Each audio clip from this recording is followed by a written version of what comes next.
Amados, no último sábado nós iniciamos o estudo bíblico sobre uma nova fase nos sofrimentos de nosso Senhor Jesus, que ele suportou ainda na manhã daquela sexta-feira.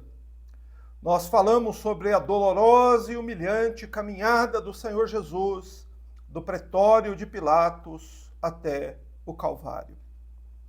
E é interessante observar que durante esta dura jornada do Senhor Jesus, pessoas cruzaram seu caminho. O caso mais conhecido é o de Simão Cireneu. Porém, há também um incidente muito importante, que é aquele que nós vamos estudar hoje, que é a respeito das filhas de Jerusalém. Quando Jesus as encontra e solenemente as exorta a que se preparem para os dias que sobrevirão. Né? Então, nós queremos fazer a leitura do texto que está em Lucas, capítulo 26, capítulo 23, Lucas capítulo 23, versos 26 a 32. E gostaríamos que você acompanhasse conosco a leitura desta passagem no Evangelho de Lucas, capítulo 23, versículos 26 a 32, que fala do caminho de Jesus rumo ao Gólgota. Está escrito assim pelo evangelista Lucas: quando o levaram dali, pegaram um certo Simão, que era cireneu e vinha do campo, e puseram-lhe a cruz sobre as costas, para que a carregasse atrás de Jesus. Uma grande multidão o seguia, e também mulheres que choravam e lamentavam por ele. Jesus, porém, virando-se, disse para elas: filhas de Jerusalém, não choreis por mim, chorai sim por vós mesmas e por vossos filhos. Porque virão dias em que se dirá: felizes as estéreis, os ventres que não geraram e os seios que não amamentaram. E então começarão a dizer aos montes: caí sobre nós, e às colinas, cobre-nos. Pois se fazem isso com a lenha verde, que farão com a lenha seca? E levavam também com ele 2 criminosos para serem mortos. Amém. Amados, diante destas solenes palavras do Evangelho de Lucas, recline a sua cabeça, feche seus olhos, deixe a sua Bíblia aberta. Vamos orar a Deus, pedindo sua graça, seu auxílio para o nosso estudo e compreensão correta deste estudo tão importante.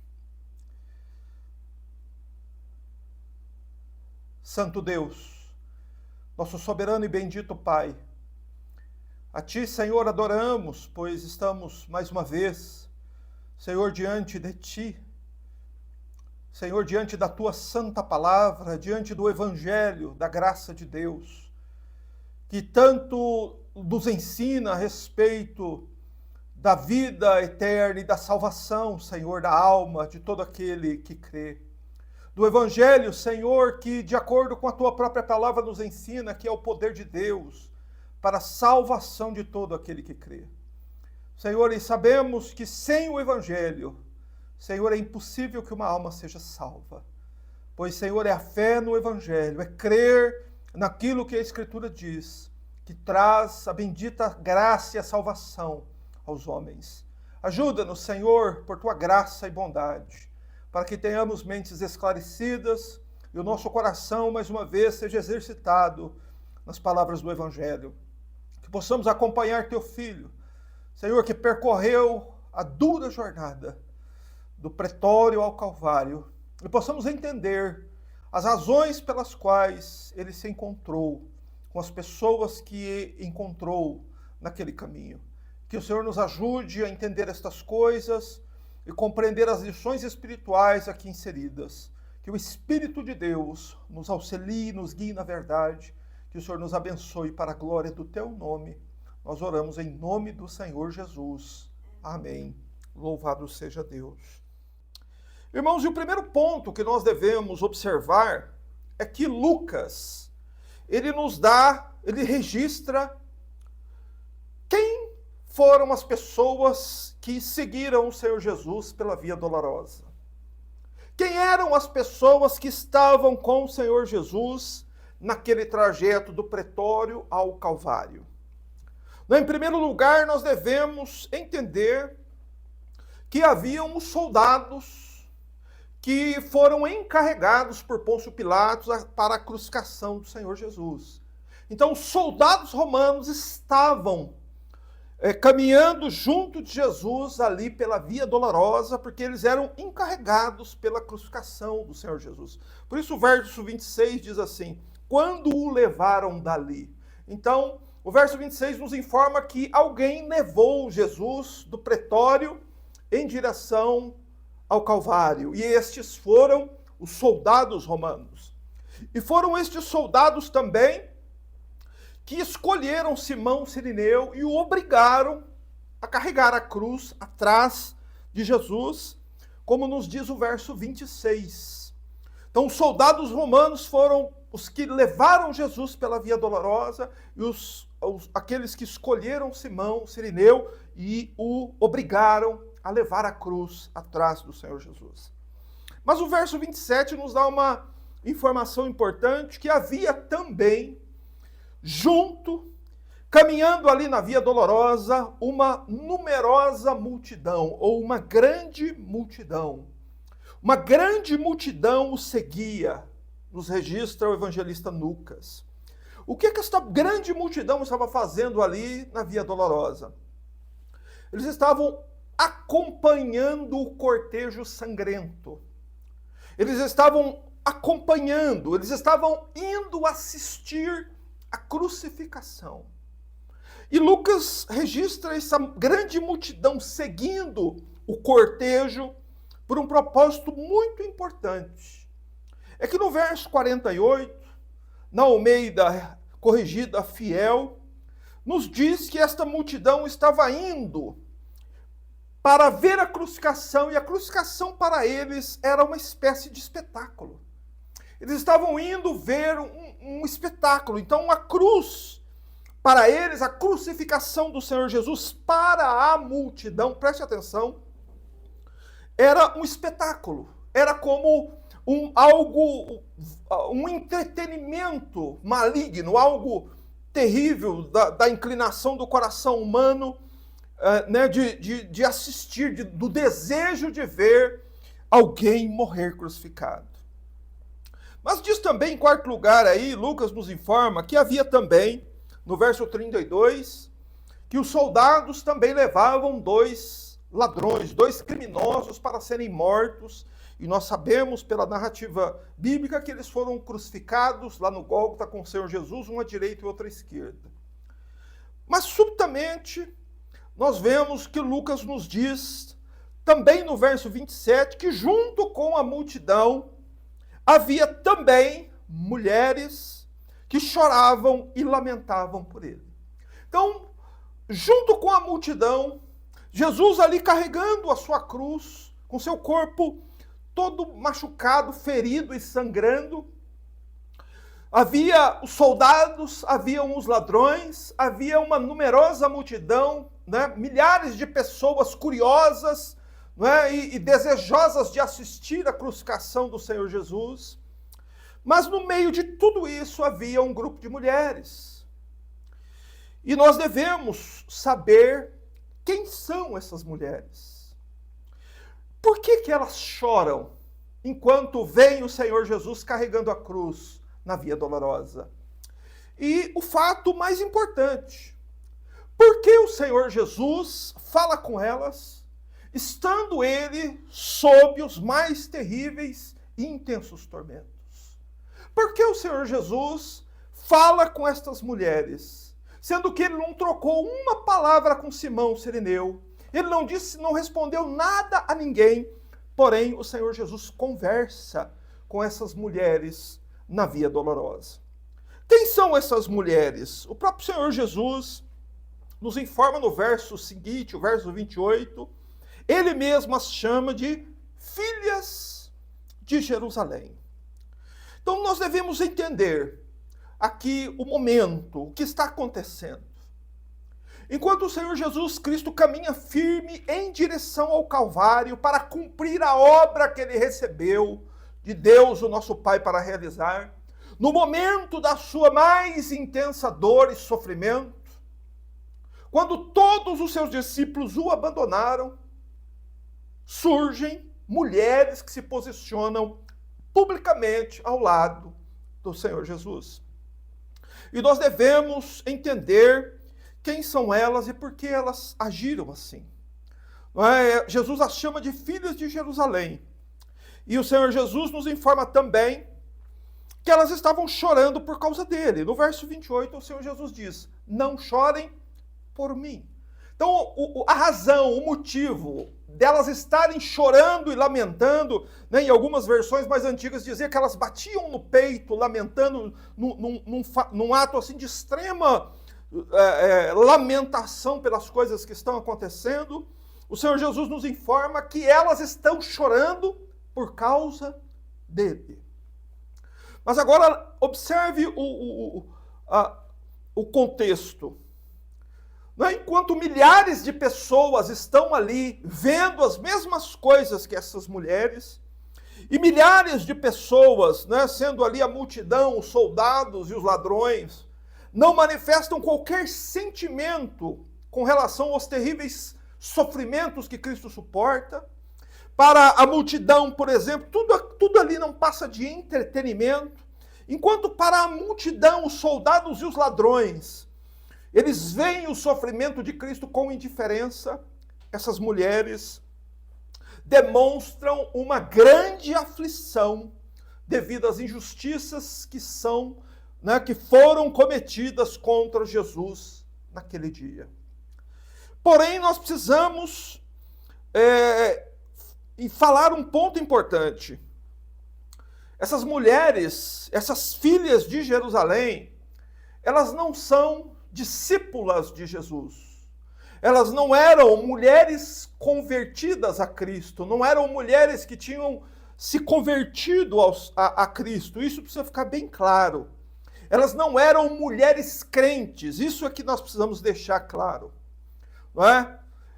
Elas não são as mesmas mulheres lá da Galileia que caminharam com o Senhor Jesus, desde o início do seu ministério, inclusive o acompanharam durante a Via Dolorosa e a crucificação. Não é este mesmo grupo de mulheres composto por Maria Madalena e outras mulheres.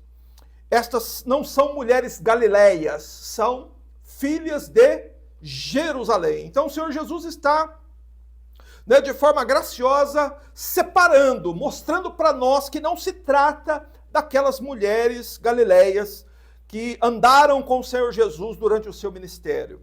Trata-se aqui de mulheres descrentes, de mulheres que não creram, não se converteram a Cristo, até aquele momento pelo menos. Mas uma coisa é clara, elas sabem que o Senhor Jesus é inocente.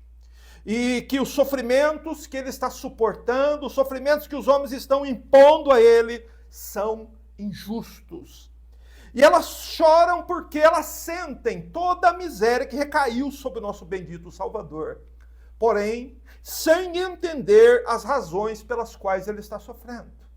Então elas choram por ver o Senhor Jesus com seu corpo todo deformado, todo ensanguentado, com a coroa de espinhos, carregando a cruz, e a multidão gritando, e os soldados querendo cumprir o objetivo deles, que é levar Jesus do pretório ao Calvário. No meio de tudo isso, aparecem mulheres chorando.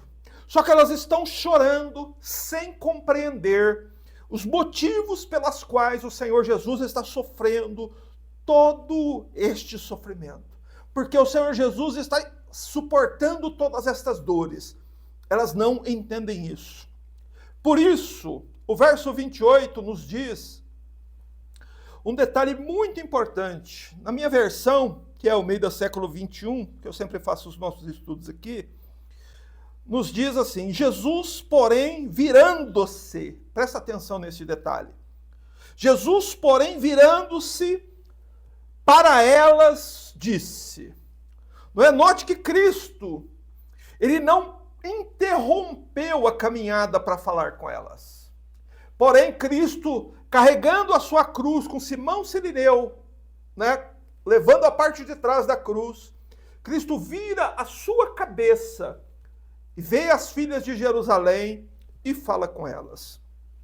Esse detalhe é muito importante de ser entendido, porque ele nos mostra que o Senhor Jesus não interrompeu a jornada do pretório ao Calvário. A jornada do pretório ao Calvário não teve interrupções. Até mesmo para fazer esta exortação, o Senhor Jesus não para. Ele permanece firme e inabalável rumo ao seu alvo, que é o Calvário. Mas ele se vira. Quer dizer que por um instante, nosso Senhor desvia o olhar dele. E seu olhar então se volta para aquelas mulheres aflitas. E eu pergunto, né, e digo, meus irmãos, quão extremamente importantes são estas palavras que o Senhor Jesus disse a estas mulheres no momento da maior dor e agonia. No momento em que ele estava carregando a própria cruz na via dolorosa. No momento em que ele não disse uma palavra a Simão Cirineu, mas Jesus abre a sua boca e então profere uma solene exortação para as filhas de Jerusalém. Veja, elas eram filhas de Jerusalém. O que significa isso? Elas eram mulheres nascidas em Jerusalém. E a maioria delas, com certeza, eram já mulheres casadas e mães. Elas tinham filhos. E o Senhor Jesus, então, se volta para elas, continua caminhando, mas Jesus se volta para elas e Jesus dá uma ordem às mulheres. Ele diz, não chorem por mim. Ele ordena que elas parem imediatamente de chorar por causa dele. E ele então diz para onde elas devem direcionar a sua tristeza e aflição. Ele diz, chorem por suas próprias almas, chorem por seus próprios filhos, diz o Senhor Jesus. Meus irmãos, e nós devemos entender, aqui neste ponto, que o Senhor Jesus nos mostra o motivo delas estarem chorando. Elas estavam chorando por pena, por compaixão, num sentimento de pesar, de compaixão pelo Senhor Jesus, pelos sofrimentos dele. E aí então nós podemos entender a razão desse novo incidente. Por que o Senhor Jesus se vira para estas mulheres e fala com elas? A razão destas palavras, a razão deste incidente, tem o objetivo de corrigir o modo como nós vemos as dores do Filho de Deus. Nós devemos olhar para a mensagem da cruz e entendê-la do modo correto. Não podemos olhar para a mensagem da cruz como a multidão, porque a multidão via as dores de Jesus apenas como entretenimento, como as pessoas hoje assistem um filme, ou como atualmente existem até novelas que mostram, né, do modo deles, as coisas que aconteceram ali no Calvário. E qual é a reação das pessoas ao ver todo o sangue, todo o sofrimento do Senhor? É sentir pena dele.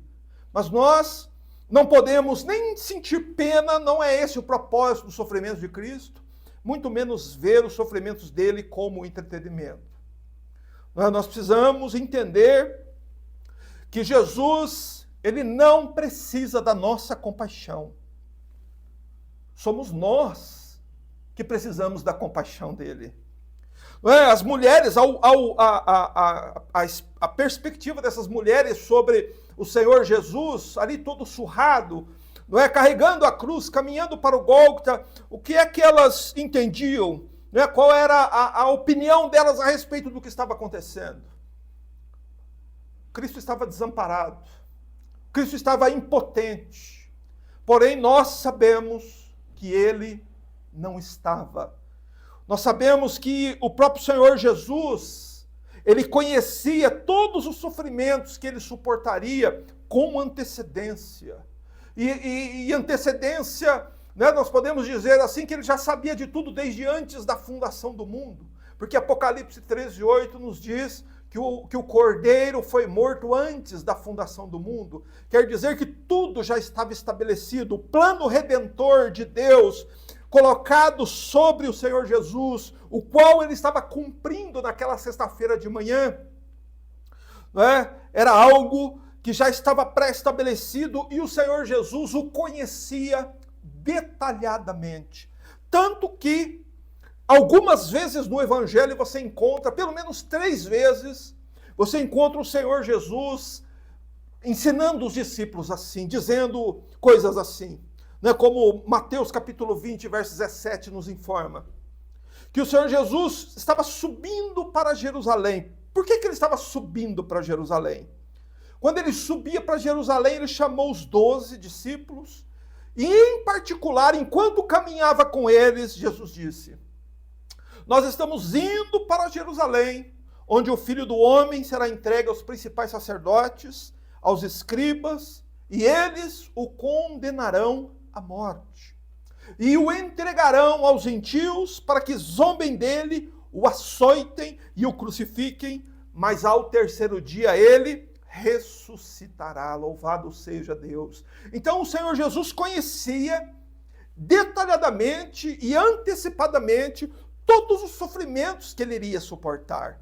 Por isso, nós precisamos olhar para a cruz de Cristo, olhar para o caminho de Jesus ao Gólgota e os sofrimentos que ele suporta por 6 horas lá no Calvário, como um ato voluntário do próprio Senhor Jesus, que ele realizou para que nós possamos ser salvos.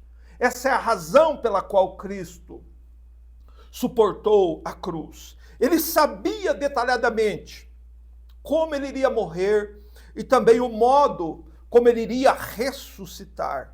E é por isso que o Senhor Jesus, em vez de demonstrar preocupação com ele mesmo, naquele momento mais crítico, ele se preocupa com as almas daquelas mulheres. E mesmo caminhando para o Calvário, veja a misericórdia de Cristo pelas almas.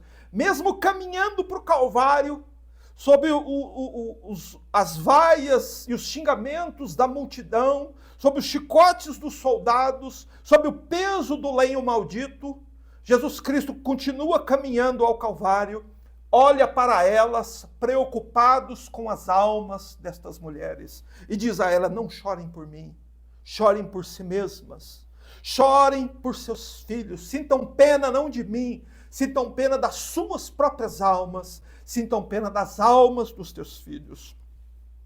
E então, nós vemos que o Senhor Jesus profetiza a respeito de dias vindouros, ou de dias que estão próximos, dias que estão chegando. Veja a profecia que o Senhor Jesus proclama sob o peso da amarga cruz. Jesus diz assim: porque virão dias em que se dirá: bem-aventuradas as estéreis, os ventres que não geraram e os seios que não amamentaram. Meus amados irmãos, na época em que o Senhor Jesus anunciou estas palavras, o que ele disse parecia impossível de acontecer. Porque, em primeiro lugar, para os judeus, uma mulher gerar um filho é uma grande bênção de Deus, é uma bênção do céu. E uma mulher não gerar era visto como uma maldição de Deus. E o Senhor Jesus diz assim: bem-aventuradas serão as estéreis. E isso ia na contramão daquilo que as mulheres compreendiam naquele tempo. Porém, nós sabemos, e a história nos ensina, que tempos de grande angústia levam os pais a desejarem não ter tido seus filhos. Períodos de grande angústia que a humanidade já sofreu, tempos de guerra, de fome, de sofrimento, levam os pais a pensar que eles não gostariam de ter tido seus filhos. Essa é uma grande verdade. Então o Senhor Jesus está falando sobre isso.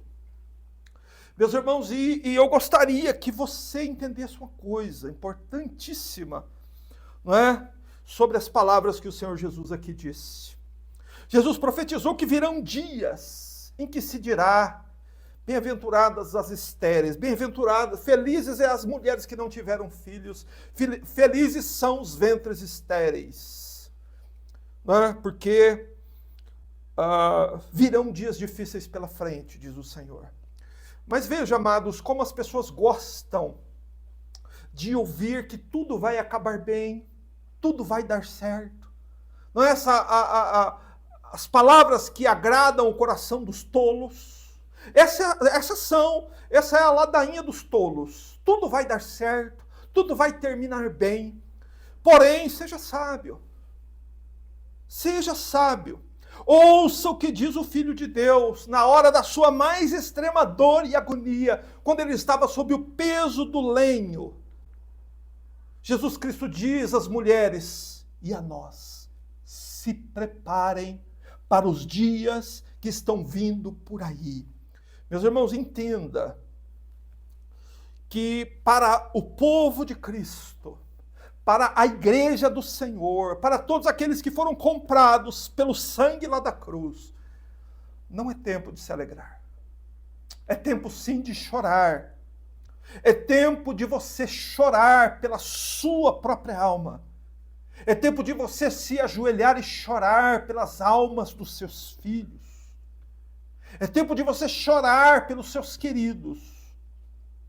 Porque o próprio Senhor Jesus havia profetizado antes, no próprio Evangelho de Lucas, capítulo 6, verso 25, assim. Ele diz: ai de vós, que agora estão rindo, porque vos lamentareis e chorareis. Por isso o Senhor Jesus diz: a hora agora é de chorar, não por mim. Chorem por vós, chorem por vossos filhos. Meus irmãos, o que é que o Senhor Jesus está dizendo que vai acontecer? Qual é o conteúdo da profecia? Não é? Quais serão esses dias? O que vai acontecer nesses dias das quais Cristo ordena solenemente que as filhas de Jerusalém se preparem? Está no verso 30, por favor. Jesus diz assim: então começarão a dizer aos montes: caí sobre nós, e as colinas cobre-nos. Jesus está falando sobre tempos de grande angústia sobre a terra. 3 vezes são encontradas estas mesmas palavras na Bíblia. A primeira está no livro do profeta Oséias, capítulo 10, verso 8. Oséias 10, 8 diz a mesma profecia. Cai sobre nós, aos montes caiam sobre nós, e as colinas cobre-nos. Lucas 23, 30, a terceira vez que aparecem essas palavras na Bíblia. Porém, Apocalipse 6, 6, até o verso 16, aparecem novamente essas palavras na Bíblia. Colinas e montes caiam sobre nós e esconde-nos. Vamos entender o que o Senhor Jesus está nos dizendo. 2 dessas 3 vezes que essa palavra é anunciada, inclusive essa que está no verso 30, a profecia está relacionada com a queda, com a destruição da cidade de Jerusalém, que aconteceu no ano 70. Nosso bondoso Senhor, veja, preste atenção nisso. O nosso bondoso Senhor está avisando, em primeiro lugar, quem sobre a destruição de Jerusalém? As filhas de Jerusalém. E está dizendo para que elas se preparem para uma grande miséria que se abateriam sobre aquela cidade. Meus irmãos, e estas palavras do Senhor Jesus se cumpriram 40 anos depois, quando Jerusalém foi tomada pelo exército romano. Não é? Isso para nós hoje é um fato histórico. Está nos livros de história. No ano 70, como escreveu o historiador Flávio Josefo, que foi um homem que viveu naquela época e que foi testemunha da queda de Jerusalém e narrou a queda de Jerusalém detalhadamente. Ele registra que foi uma tragédia o que aconteceu com Jerusalém 40 anos depois que Jesus disse essas palavras. E que aqueles que fugiram de Jerusalém, Flávio Joséfo diz, que escaparam, né, da destruição de Jerusalém. Mas aqueles que não creram e permaneceram em Jerusalém, estima-se que 1 milhão de judeus foram mortos. Que milhares e milhares de mães, junto com seus filhos, foram impiedosamente despedaçados pelos soldados romanos, assim como dizia Oséias 10,14. Oséias 10,14 diz que as mães seriam despedaçadas juntamente com seus filhos. E assim como a profecia dizia, assim ela se cumpriu no ano 70. Mas, meus irmãos, por que o Senhor Jesus está profetizando sobre isso na Via Dolorosa? Porque essas palavras a estas mulheres são as palavras da misericórdia chegando a elas 40 anos antes. Veja que, mais uma vez, a Bíblia nos informa algo maravilhoso da parte de Deus. A misericórdia sempre chega antes do juízo. Você se lembra do profeta Abacuque, capítulo 3?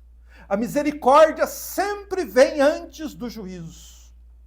40 anos elas tiveram, presta atenção, tempo suficiente para quê? Para preparar a elas e aos filhos delas. Certamente algumas delas já haviam falecido, mas certamente os filhos delas, ou os netos delas, estariam em Jerusalém naquele tempo. E a ordem do Senhor é a seguinte: chorem e se preparem, porque os dias vindouros serão dias duros, serão dias difíceis. E assim como Deus sempre fez, Deus sempre avisou as pessoas com antecedência. Não é? Elas receberam o aviso em tempo oportuno. Elas ouviram a palavra do Senhor Jesus 40 anos antes. Agora a questão é, elas se prepararam?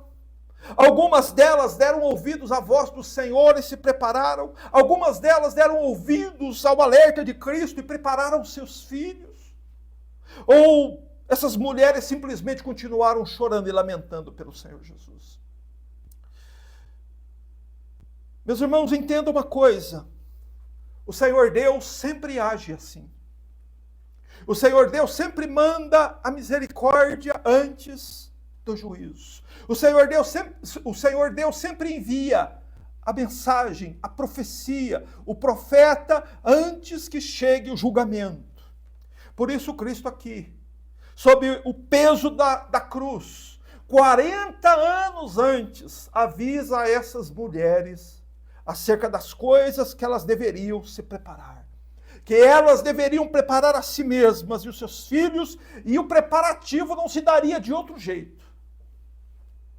O preparativo era chorando, era lamentando, batendo no peito, como fez aquele publicano, que batia no peito, reconhecendo que era um grande pecador diante de Deus e dizia: ó Deus, tem misericórdia de mim. Esse é o único meio pela qual um pecador se prepara para ir a Deus, indo aos pés daquele que morreu e ressuscitou, para que recebam o perdão dos seus pecados e estejam preparados antes que esses dias cheguem. Só que, meu querido, nesta profecia está contida também não somente um aviso para os judeus que viviam em Jerusalém 2000 anos atrás. Este aviso também é para nós e para nossos filhos. E eu vou provar para você. Porque há uma terceira vez que estas mesmas palavras são profetizadas na Bíblia.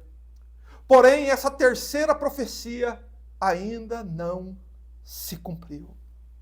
Essa terceira profecia também fala a respeito de dias que estão chegando, como o Senhor Jesus profetizou lá na Via Dolorosa. E que estes dias chegarão, e chegarão com certeza, e chegarão repentinamente sobre o mundo inteiro. E nós devemos nos lembrar de uma coisa. Nós devemos nos lembrar que o dilúvio, você se lembra do dilúvio? Tanto o dilúvio, quanto a destruição de Sodoma e Gomorra, quanto a destruição de Jerusalém por Nabucodonosor e por Tito no ano 70, nas épocas em que essas profecias foram anunciadas, na época em que o dilúvio foi profetizado, parecia a coisa mais inacreditável e impossível de acontecer. Porém, aquilo que os homens não queriam acreditar, aconteceu. A destruição de Sodoma e Gomorra, descer uma chuva de fogo do céu, era uma coisa que as pessoas se recusavam a acreditar. Mas estava profetizado. E assim aconteceu. A destruição de Jerusalém, em 579 a.C., por Nabucodonosor, foi profetizada pelos profetas. E aconteceu. A destruição de Jerusalém no ano 70 parecia inacreditável, porque Jerusalém, nos dias do Senhor Jesus, era uma potência, estava sob o poder do Império Romano, o exército romano ocupava ali, então eles se sentiam muito seguros. Aos ouvidos daquele povo parecia algo impossível de acontecer. Porém, assim como foi o dilúvio, assim como sempre aconteceu, chegou repentinamente para eles. E nós devemos ser sábios e ouvir com atenção o que diz o Senhor sobre o que vai acontecer no futuro. Como é que nós podemos olhar para o futuro, irmãos? Escuta uma coisa muito importante. Esse é um dos desejos do coração humano. As pessoas procuram modos de prever o futuro, de meios de procurar saber como vai ser o futuro. Mas Deus, por sua graça, nos deu um meio de ver o futuro. O livro do Apocalipse. Você quer ver o futuro? Você quer saber o que vai vir nos dias vindouros? Você quer saber o que virão nos dias que chegarão logo? Abra sua Bíblia, por favor. Em Apocalipse, capítulo 6. E vamos ver a terceira vez que essas palavras foram ditas na Bíblia. E vamos entender que aqui no livro de Apocalipse elas estão mais completas. E elas nos informam por que os homens dizem montes e rochedos caem sobre nós. Apocalipse 6:12 está escrito assim. E vi quando ele abriu o sexto selo, e houve um grande terremoto. O sol escureceu como saco de cilício, e a lua toda tornou-se como sangue. E as estrelas caíram sobre a terra, como figos verdes derrubados da figueira por um vento forte. O céu recolheu-se como um rolo, e todos os montes e ilhas foram removidos de seus lugares.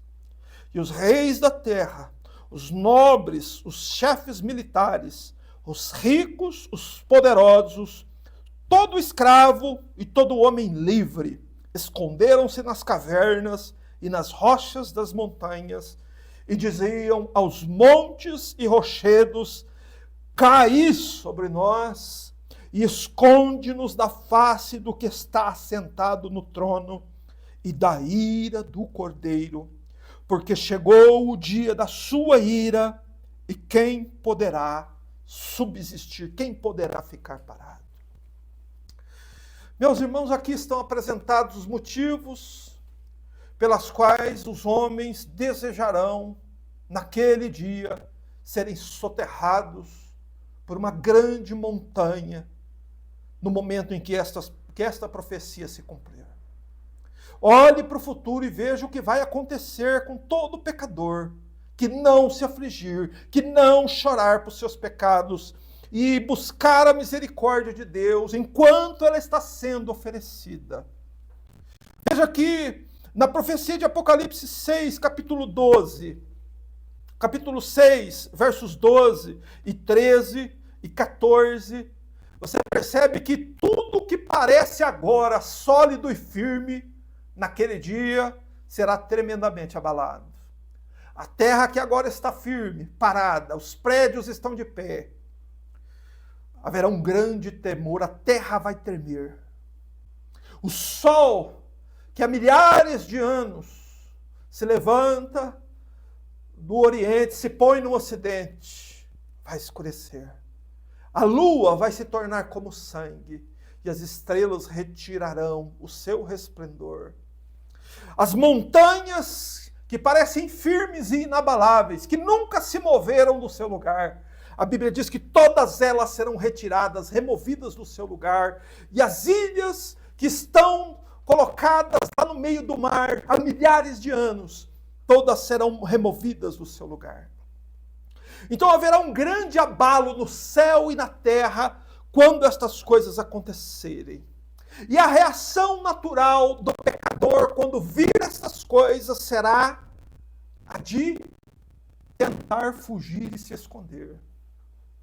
Por isso, os reis da terra, os nobres, os chefes militares, o rico e o poderoso, o escravo e o homem livre, se esconderam nas cavernas e nas rochas.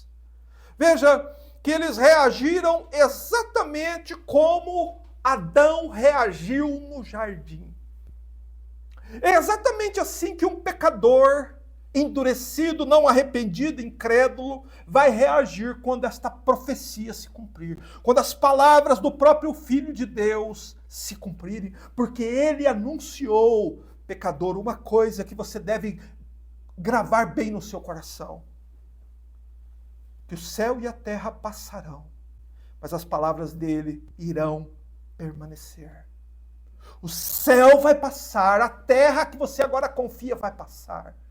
As coisas que você tem aqui todas se perderão. E não importa quem você seja. Veja que todas as classes de homens estão aí.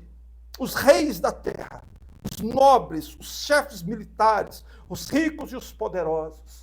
Seja eu ou você, seja quem for, seja você rico ou pobre, seja você grande ou pequeno, não importa quem você seja, naquele dia, todo o coração estremecerá.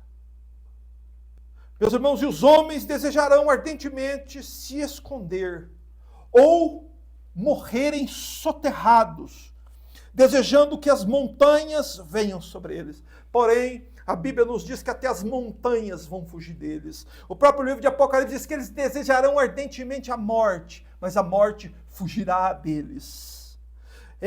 E a razão deste terror, veja qual é a razão.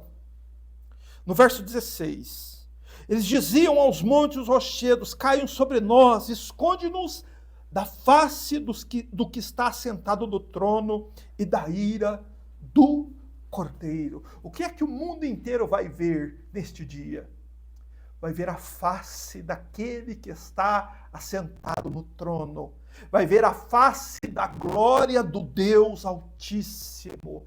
Ele vai ver a glória de Deus que nem os serafins conseguem olhar. Os serafins fecham o rosto para não olhar para a glória de Deus. E Deus, naquele dia, escurecerá o céu. E Deus abrirá as cortinas da eternidade. E o Deus que criou este mundo e o universo, o Deus que criou este sol que brilha sobre nós cada manhã, este Deus vai mostrar a sua face e o coração de todo homem, grande ou pequeno, rei ou pobre, rico, escravo ou livre, todo o coração vai estremecer quando Deus fizer isso. Mas há uma outra coisa também que os homens terão muito temor e terror: a ira do Cordeiro. Sobre isso você deve pensar seriamente, porque há muita gente pensando que Jesus voltará a segunda vez como ele veio a primeira vez, que Jesus vai voltar a segunda vez como um cordeiro. Ele vai ser para sempre o Cordeiro de Deus. Porém, o livro de Apocalipse diz que ele também é o leão da tribo de Judá. Ele vai voltar irado. Ele vai voltar para despejar a ira dele sobre todo o pecador. Porque ele mesmo, lá no Calvário, lá no Gólgota, lá na Via Dolorosa, avisou os pecadores: chorem por vós, chorem por vossos filhos, porque o grande dia do Senhor está vindo. E quem poderá subsistir? O que significa subsistir? Quem vai conseguir ficar parado, ajoelhar e adorar a face daquele que está sentado no trono? Irmãos, só quem foi lavado com sangue, só quem foi limpo pelo sangue purificador da cruz, só quem crê realmente naquele cordeiro que foi morto por causa dos nossos pecados, somente aquele que crê que Jesus carregou nossos pecados sobre o seu corpo na cruz, somente aquele que crê, como diz o livro do profeta Isaías, que ele foi vestido de salvação e recebeu a justiça como um manto, só esses. Quando todos tentarem correr, os servos de Deus estarão de joelhos na presença do Deus Altíssimo. Os servos de Deus adorarão ao Deus, porque é este dia, irmãos, que um crente verdadeiro, que um cristão genuíno passa a vida toda esperando. Ele não fica esperando tudo terminar bem aqui, não. Ele fica esperando o dia, o grande dia da ira deles. Porque este dia será um grande dia para o povo de Deus, mas um terrível dia para todo aquele que não chorou e não se preparou adequadamente. E nós podemos voltar lá para Mateus 23, para encerrarmos. Porque o Senhor Jesus ali, no verso 31, nos dá o motivo, a razão, né? E Jesus, ele usa um provérbio muito fácil de entender sobre o que vai acontecer naquele dia com todo o pecador incrédulo e endurecido. Ele diz assim: lá na Via Dolorosa, Jesus, com o seu corpo deformado pelos chicotes, açoites, espancamentos, carregando a cruz, ele diz assim: pois se fazem isso com a lenha verde, que se farão com a seca? Se com a lenha verde é lançada tamanha miséria e sofrimento, a lenha verde, Jesus está se referindo a si mesmo. Jesus está falando dele mesmo. Se ele mesmo, sendo um inocente, ele que nunca cometeu nenhum pecado sequer, sofreu tanta vergonha e escárnio, sofreu tanto naquele dia, ele e a lenha verde. Se aconteceu isso com ele, agora pensa, o que vai acontecer com a lenha seca? Veja, entenda aqui a razão do Senhor Jesus usar esse termo. Para que serve lenha seca? Lenha seca tem um objetivo. Se guarda a lenha seca para queimá-la no fogo, para jogá-la no fogo. Meus irmãos, esse lenho seco, a qual Jesus aqui diz, o que você espera que se fará com a lenha seca? O que você acha que Deus fará com o incrédulo, com o pecador, o homem coberto de pecados, com o homem, mulher ou criança, rico ou pobre, sem arrependimento? Olhando para as misérias que o Filho de Deus suportou, como aquela multidão, vendo isso como um espetáculo, vendo isso como um entretenimento, e não como a razão da própria salvação, como a própria esperança. Porque a sua única esperança é crer no sangue deste sacrifício. O que você espera que vai acontecer com você se você não se arrepender?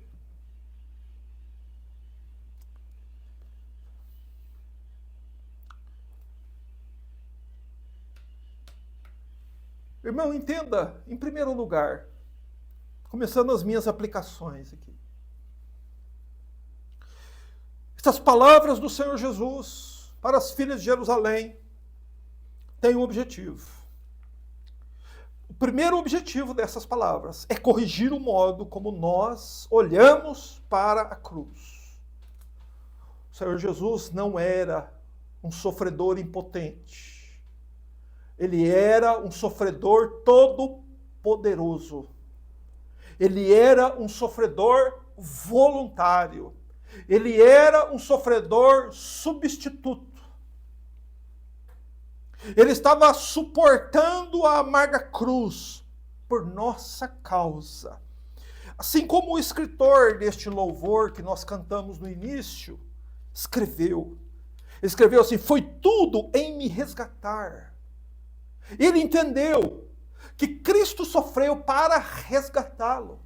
Que os sofrimentos de Cristo não eram porque ele estava impotente, mas tinha um propósito redentor nos sofrimentos de Cristo, os quais estas mulheres não entenderam a princípio. Porém, as palavras de Cristo naquele dia foi para corrigi-las e corrigir aqueles que nos ouvem hoje também, que olham para as aflições de Cristo como um espetáculo, como algo inacreditável que aconteceu, entretanto, se esquecem que ali está o plano de Deus exatamente para a salvação da tua alma.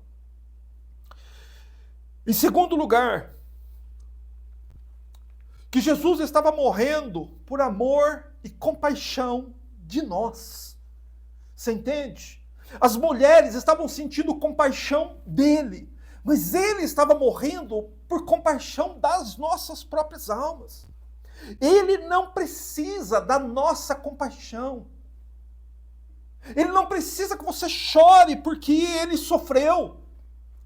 Ele quer que você chore pela sua própria alma, crendo que ele sofreu para te resgatar. Foi tudo para te resgatar. Isso que você precisa entender. Você precisa entender que aquele sofredor que carregou a cruz na via dolorosa não é outro, senão o próprio Deus e Senhor, que voltará no último dia com grande ira sobre a terra.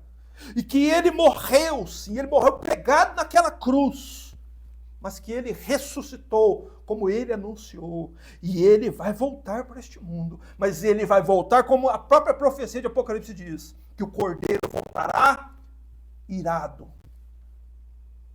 Ele virá com grande ira e indignação sobre aqueles que não obedecem o Evangelho, como escreveu o apóstolo Paulo.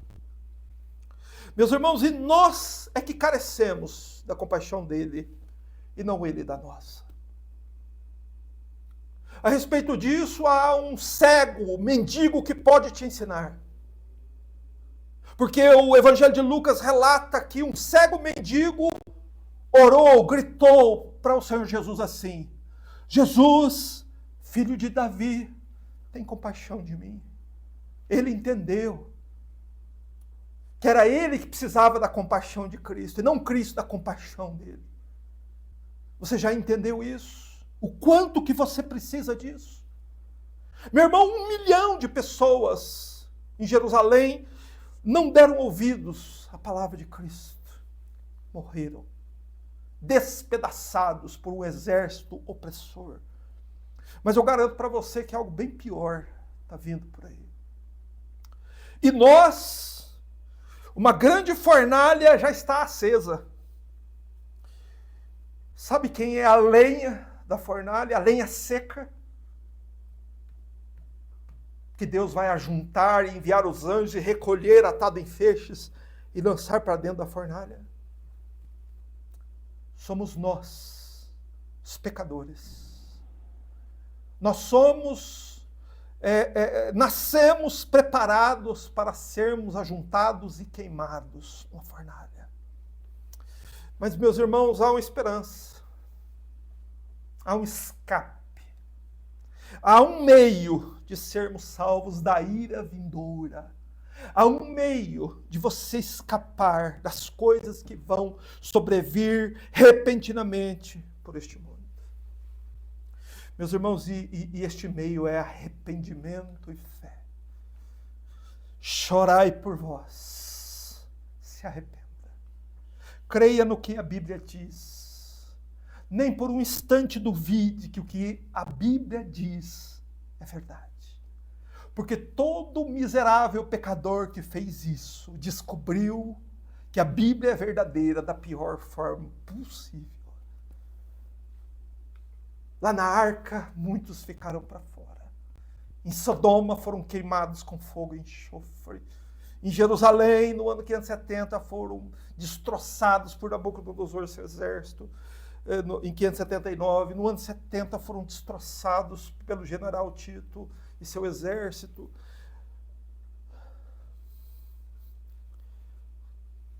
Só tem um jeito.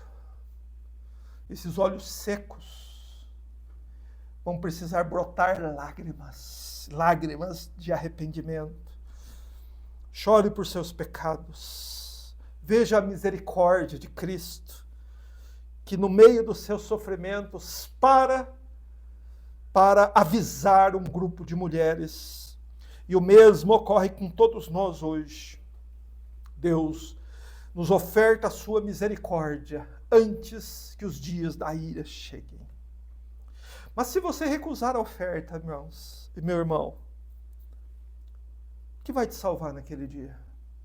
Os homens acham que os montes e as colinas salvarão.